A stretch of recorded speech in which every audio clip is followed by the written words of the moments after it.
Malam student kelas 6C. Kemarin kita sudah berbicara tentang ajas-ajas kontrak. Nah, my student telah membuat sebagian kontrak, tapi ada beberapa yang saya kecewa. Dia foto kontrak yang sudah ada. Sebenarnya saya tidak mengharapkan seperti itu. Itu adalah hak paten seseorang, jangan dipublis di dalam tugas mata kuliah. Buatlah hukum kontrak yang kemarin supaya Anda bisa belajar, bukan Anda copy paste foto kirim ke grup. Itu adalah melanggar hak cipta seseorang. Saya nggak suka seperti itu. Yang kedua adalah saya tanggapi tentang rancangan kontrak yang Anda berikan. Rata-rata di dalam tugas Anda itu, di dalam rancangan kontrak yang Anda berikan itu, di situ tidak menampilkan umurnya, jenis kelaminnya, terus bertindak atas siapa? Atas diri sendiri kah? Atas perusahaan kah? Atau atas orang lain kah? Tidak disebutkan di situ, ya. Yang ketiga, tidak terkadang objek sama subjek di dalam perjanjian itu tidak saling menyambung. Nah, coba my student belajar lebih giat tentang masalah hukum kontrak itu tadi, ya, rancangan kontraknya. Bagaimana Anda seorang sarjana hukum kalau Anda tidak memahami tentang rancangan kontrak atau legal draftingnya, ya. Baik, ini topik yang ke pertemuan yang keempat. Saya lanjutkan dengan yang kemarin. Ini merupakan syarat-syarat hukum kontrak, ya. Syarat-syarat hukum kontrak, ya, di mana para ahli bidang di hukum kontrak tidak ada yang kesatuan pandangan. Dalam arti tidak ada pandangannya sama, semua berbeda tentang pembagian kontrak. Ada ahli yang mengkaji dari sumber hukumnya. Nah, ada juga dari bentuknya, ada juga dari kewajibannya, ada juga dari larangannya, ya. Nah, berikut ini saya sajikan jenis-jenis kontrak atas pembagiannya. Pertama, satu, kontrak menurut sumber hukumnya, ya. Kontrak menurut sumber hukumnya ini karangan bukunya Sudikno Mertokusumo, ya. Pengarang bukunya ini adalah Sudikno Mertokusumo, ya. Di dalam bukunya disebutkan bahwa kontrak berdasarkan sumber hukumnya merupakan penggolongan kontrak yang didasarkan pada tempat kontrak itu ditemukan, ya. Sudikno menggolongkan perjanjian atau kontrak dari sumber hukumnya. Ia membagi jenis perjanjian kontrak menjadi 5 macam atau 5 jenis. Pertama, dikatakan perjanjian yang bersumber dari hukum kontrak. Perjanjian yang bersumber dari hukum keluarga, salah tadi. Perjanjian yang bersumber dari hukum keluarga, seperti misalnya perkawinan, ya. Itu perjanjian dari sumber hukum keluarga, seperti perkawinan. Yang kedua adalah perjanjian yang bersumber dari kebendaan, ya. Perjanjian yang bersumber dari kebendaan yaitu yang berhubungan dengan peralihan hukum benda. Misalnya peralihan hak milik, contohnya jual beli mobil, ya, maupun kendaraan roda 2. Yang ketiga adalah perjanjian obligatoire, ya, yaitu perjanjian yang menimbulkan kewajiban. Nah, perjanjian obligatoire adalah perjanjian yang menimbulkan kewajiban. Misalnya Anda perjanjian kredit, Anda menimbulkan kewajibannya untuk bayar, ya. Ya, kredit misalnya KPR atau kredit mobil itu menimbulkan kewajiban atau yang disebut dengan perjanjian obligatoire, ya. Perjanjian yang bersumber dari hukum acara yang disebut dengan bahasa Belandanya Bewetsstofrechtkomst, ya. Nah, bahwa bersumber dari hukum acara perdata, ya. Nah, itu di perjanjiannya dilihat.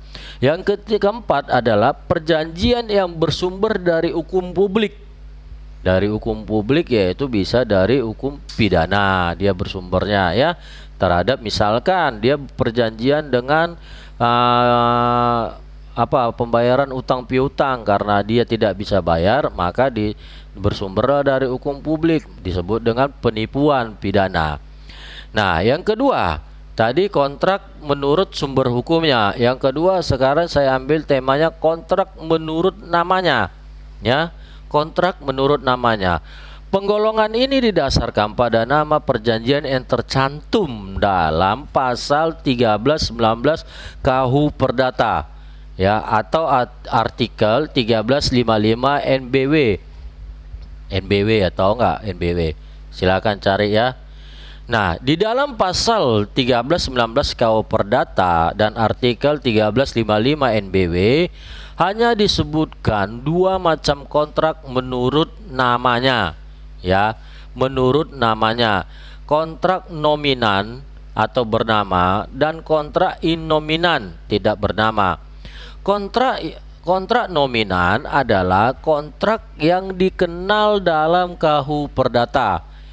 Yang termasuk dalam kontrak nominan adalah jual beli, tukar menukar, sewa menyewa, persekutuan, perdata, ya, persekutuan perdata, hibah, penitipan barang, pinjam pakai, dan lain-lainnya.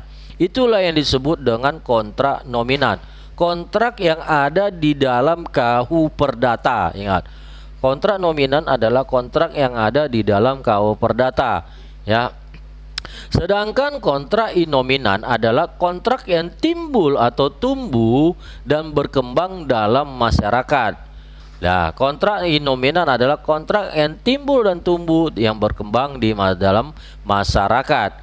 Jenis kontrak ini dikenal dalam KUH Perdata. Yang termasuk dalam kontrak innominan adalah leasing, beli sewa, franchise, kontrak rahim, joint venture, ya. Nah, kontrak karya dan lain-lainnya, ya. Nah, di situ disebutkan bahwa jenis kontrak ini belum dikenal secara KUH Perdata, ya, innominan tadi, ya. Nah, kontrak innominan ini belum dikenal secara KUH Perdata, tapi innominan ini terdapat di dalam KUH Perdata seperti leasing, franchise, kontrak yang lain, joint venture, dan lain-lainnya. Yang ketiga adalah kontrak campuran, yaitu kontrak atau perjanjian yang tidak hanya diliputi oleh ajaran umum tentang perjanjian sebagaimana terdapat dalam title 2, 3, title 1, 2, dan 4 karena keilafan. Title yang terakhir ini adalah title keempat, tidak disebut di dalam pasal 1355 NBW, ya. Tetapi terdapat hal mana juga ada ketentuan khusus untuk sebagian menyimpang dari ketentuan umum. Contohnya kontrak campuran. Kontrak campuran ini di mana antara pengusaha sewa rumah atau penginapan atau hotel menyewakan kamar-kamar tetapi juga menyediakan makanan, jual beli, dan menyediakan pelayanan perjanjian untuk melakukan jasa-jasa.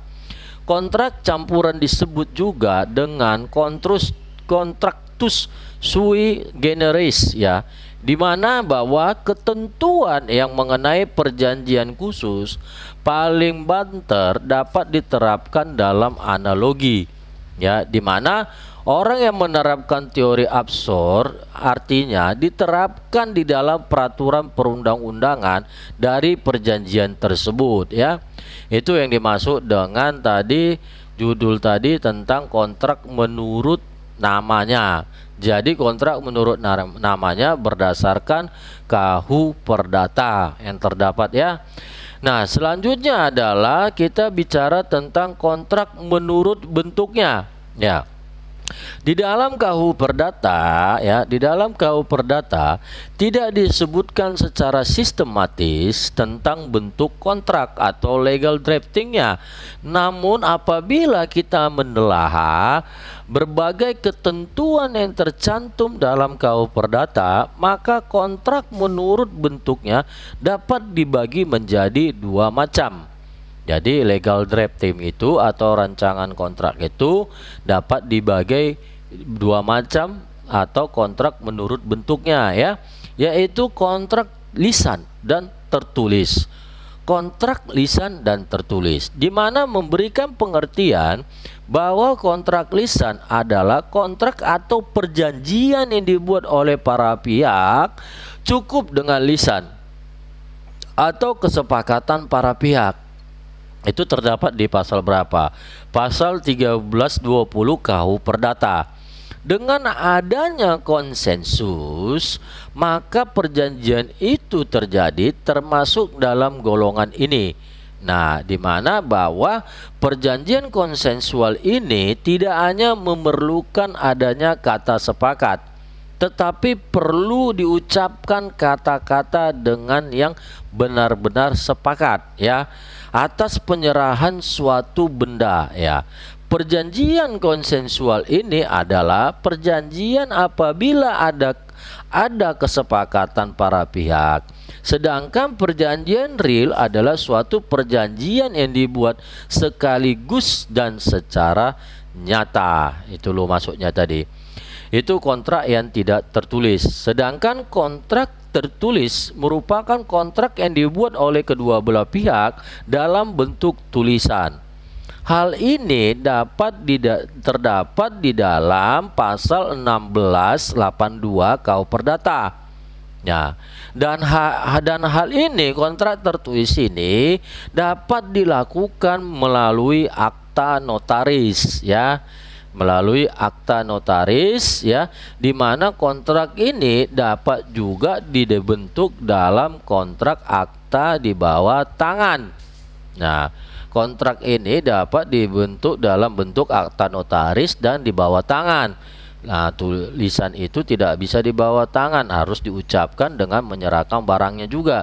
Sedangkan di dalam tertulis itu ada dua aktanya. Aktanya yang melalui notaris dan akta di bawah tangan, ya. Akta di bawah tangan adalah akta yang cukup dibuat dan ditandatangani oleh para pihak. Cukup dibuat, jadi antara kedua belah pihak aja secara akta di bawah tangan dengan dibumbui materai 6.000 kalau di Indonesia. Sedangkan akta autentik merupakan akta yang dibuat oleh atau di hadapan notaris. Akta yang dibuat oleh notaris itu merupakan akta pejabat, ya. Contohnya berita acara rapat umum pemegang saham dalam sebuah PT.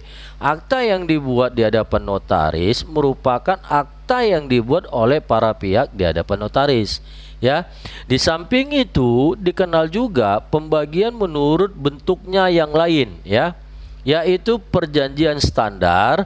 Perjanjian standar adalah merupakan perjanjian yang telah dituangkan dalam bentuk formulir. Berarti yang tertulis itu ada 3, ya. Ingat, dalam drafting, dalam kontrak itu, dalam rancangan kontrak itu, penyusunan rancangan kontrak itu ada 3 yang tertulis. Pertama tadi di dalam bentuk akta di bawah tangan, akta tertulis yaitu notaris, dan akta yang dalam bentuk formulir, ya, perjanjian dalam bentuk formulir. Yang keempat, saya ambil judulnya lagi, kontrak timbal balik, ya. Penggolongan ini dilihat dari hak dan kewajiban para pihak. Kontrak timbal balik ini merupakan perjanjian yang dilakukan para pihak, ya, yang menimbulkan hak dan kewajiban pokok seperti pada jual beli dan sewa menyewa. Perjanjian timbal balik ini dibagi menjadi 2 macam lagi, ya, yaitu timbal balik tidak sempurna dan sepihak. Ya, kontrak timbal balik tidak sempurna menimbulkan kewajiban pokok pada satu pihak, sedangkan lainnya wajib melakukan sesuatu. Nah, yang tadi nih leasing, kredit, ya, hanya menimbulkan satu pihak, timbal balik, hampir sama ya dengan yang di atas tadi, ya. Nah, di sini tampak ada prestasi-prestasi yang seimbang satu sama lain. Misalnya, si penerima pesan senantiasa berkewajiban untuk melakukan pesan yang dikenakan atas pundaknya oleh pemberi pesan. Apabila si penerima pesan dalam melaksanakan kewajiban tersebut telah mengeluarkan biaya-biaya atau olehnya telah diperjanjikan upah, maka pemberi pesan harus menggantinya. Perjanjian sepihak merupakan perjanjian yang menimbulkan kewajiban hanya satu pihak. Tipe perjanjian ini adalah perjanjian pinjam mengganti. Pentingnya pembedaan di sini adalah dalam rangka pembubaran perjanjian, ya. Tuh lihat tadi ya, bahwa dikatakan kontrak timbal balik ini diantaranya harus menimbulkan hak kewajiban kepada masing-masing orang, ya. Timbal balik saling memberi, hak dan kewajibannya saling dipenuhi. Dalam arti ya, misalnya leasing tadi, masing-masing orang harus memenuhi kewajiban dan haknya akibat dari perjanjian itu. Bisa aja antara pemberi kerja dan penerima kerja. Pemberi kerja memberikan pekerjaan, penerima kerja berkewajiban melaksanakan kerja dan menerima upah. Sama seperti itu perjanjian kerja, ya. Nah, yang kelima adalah perjanjian cuma-cuma atau dengan alas hak yang membebani. Perjanjian cuma-cuma atau dengan alas hak yang membebani. Penggolongan ini didasarkan pada keuntungan salah satu pihak dan adanya prestasi dari pihak lain. Perjanjian cuma-cuma merupakan perjanjian yang menurut hukum hanyalah menimbulkan keuntungan bagi salah satu pihak. Contohnya, hadiah dan pinjam pakai, ya. Sedangkan perjanjian dengan alas hak yang membebani merupakan perjanjian di samping prestasi yang satu, senantiasa ada prestasi atau kontra dari pihak lain, ya, yang menurut hukum saling berkaitan. Misalnya A menjanjikan kepada B suatu jumlah tertentu. Jika B menyerahkan sebuah benda tertentu pula pada A, ya, sama ibaratnya perjanjian jual beli juga ini sebenarnya, ya kan? Menyerahkan benda tersebut apabila jumlah tertentu itu telah dipenuhi. Jumlah tertentu itu misalnya jual beli cash. Nah, hanya sampai di situ, misalnya 20 juta udah seperti itu contohnya. Atau hadiah ataupun pinjam pakai, misalnya sewa rental mobil. Nah, pinjam pakai kan. Nah, sewa rental mobil itu sama dengan perjanjian pinjam pakai, walaupun itu bisa dianggap di bawah tangan. Dia pinjam pakai, diserahkan uangnya, mobilnya diserahkan dipakai, ya. Yang keenam, perjanjian berdasarkan sifatnya. Penggolongan ini didasarkan pada hak kebendaan dan kewajiban yang ditimbulkan dari adanya suatu perjanjian tersebut. Perjanjian menurut sifatnya dibagi menjadi dua macam, ya. Perjanjian menurut sifatnya dibagi dua macam, yaitu perjanjian kebendaan dan perjanjian obligatoir. Tadi sudah saya sampaikan, ya. Perjanjian kebendaan adalah suatu perjanjian yang ditimbulkan hak kebendaan, diubah atau dilenyapkan. Hal demikian untuk memenuhi perikatan. Contoh perjanjian ini adalah perjanjian pembebanan jaminan dan penyerahan hak milik. Ya, contohnya sertifikat, ya, sertifikat tanah. Bisa juga STNK mobil, BPKB mobil, bisa diserahkan kepada hak miliknya. Sedangkan perjanjian obligatoir merupakan perjanjian yang menimbulkan kewajiban dari para pihak. Nah, masing-masing mempunyai kewajiban, ya. Di samping itu dikenal juga perjanjian dari sifatnya, yaitu perjanjian pokok dan perjanjian aksesorir, ya. Perjanjian pokok merupakan perjanjian utama, yaitu perjanjian meminjam uang baik kepada individu maupun lembaga perbankan. Sedangkan perjanjian aksesorir merupakan perjanjian tambahan seperti perjanjian pembebanan hak tanggungan atau fidusia atau fidusia. Pembebanan hak tanggungan atau fidusia berarti dalam arti kalau Anda nggak bisa bayar, maka yang akan bergerak adalah tim fidusianya untuk mengembalikan barang tersebut, ya. Yang ketujuh, perjanjian dari aspek dan larangannya. Penggolongan perjanjian berdasarkan larangannya merupakan penggolongan perjanjian dari aspek tidak diperkenankan para pihak untuk membuat perjanjian yang bertentangan dengan undang-undang, ya. Kesusilaan, ketertiban umum. Ini disebabkan perjanjian itu mengandung praktek monopoli atau persaingan usaha tidak sehat. seperti terdapat di dalam Undang-Undang Nomor 5 Tahun 99 tentang larangan praktek monopoli dan persaingan usaha tidak sehat. Nah, di sini dibagi berdasarkan undang-undang itu dibagi atas 13 jenis perjanjian persaingan persaingan usaha tidak sehat ya.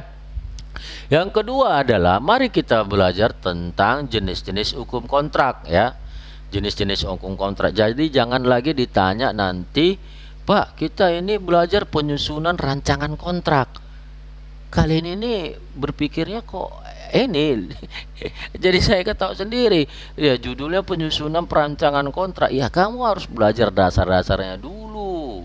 Nah itu loh, baru mari kita berbicara tentang isi kontrak. Nah sedangkan kemarin aja isi kontrak Anda itu hancur lebur. Nah itu perlu dipikirkan untuk belajar lagi ya. Nah ini jenis-jenis hukum kontrak. Syarat sahnya kontrak dapat dikaji berdasarkan hukum kontrak yang terdapat di dalam KUH Perdata, my student ya, atau civil law ya, dan hukum kontrak Amerika. Nah, di dalam ini saya kasih gambaran sedikit ya, bahwa menurut KUH Perdata atau civil law, di dalam buku 1320 KUH Perdata ya, atau pasal 1365 buku keempat MBW atau BW lah, disebut BW itu apa, books apa ya. Nah itu harus tahu BW atau BW Belanda disebut.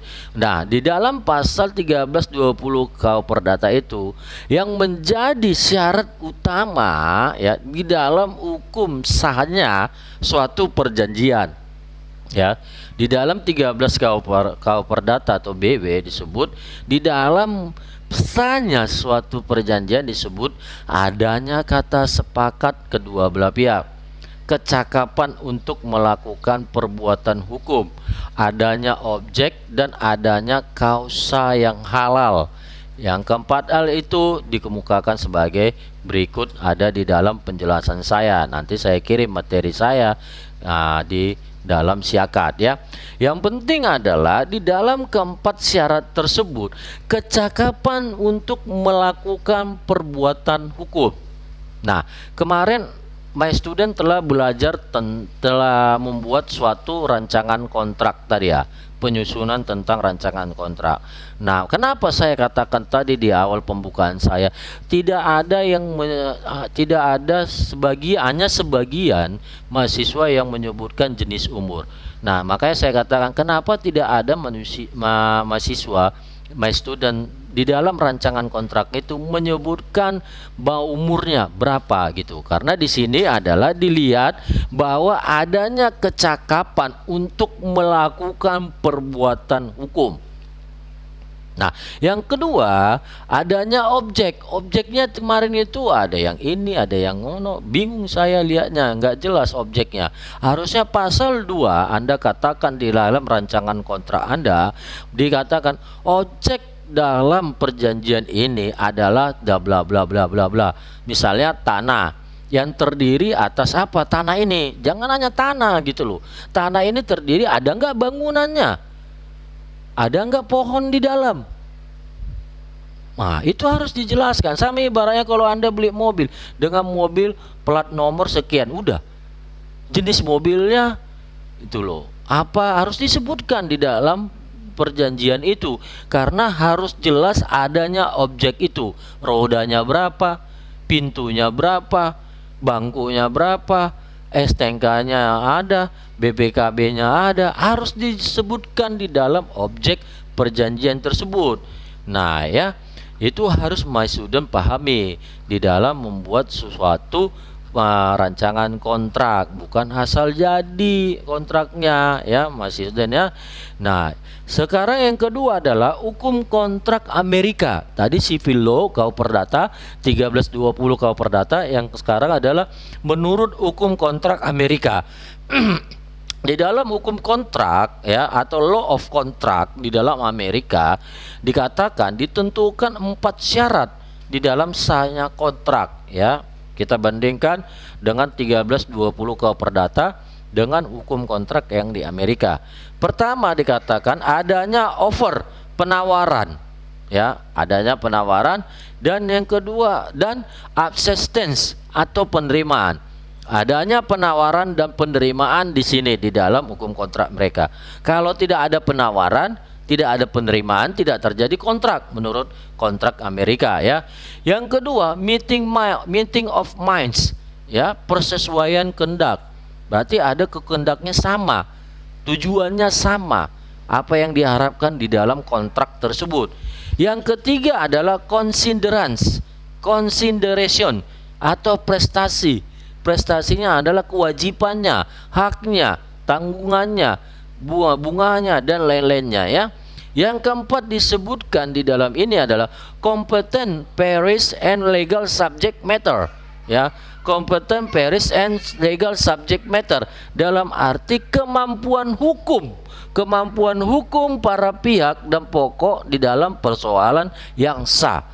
Nah, hampir sama di poin 4 ini, hampir sama di 1320 KUH Perdata, yaitu bicara dengan kemampuan hukum atau tadi yaitu cakap di dalam hukum di dalam 13 KUH Perdata, 1320 KUH Perdata. Nah, poin 4 ini yang diambil di dalam sipil law tadi 1320 KUH Perdata tadi, yaitu kemampuan hukum para pihak dan pokok persoalan yang sah. Nah, segi umur itu bisa dilihat, ya. Tapi di sini lebih bagus saya lihat adanya penawaran dan penerimaan di dalam hukum kontrak Amerika. Demikian yang bisa saya berikan my student. Silakan Anda mendengarkan YouTube saya. Pertanyaannya nanti saya kirimkan melalui grup WA. Terima kasih, salam sehat, selamat malam.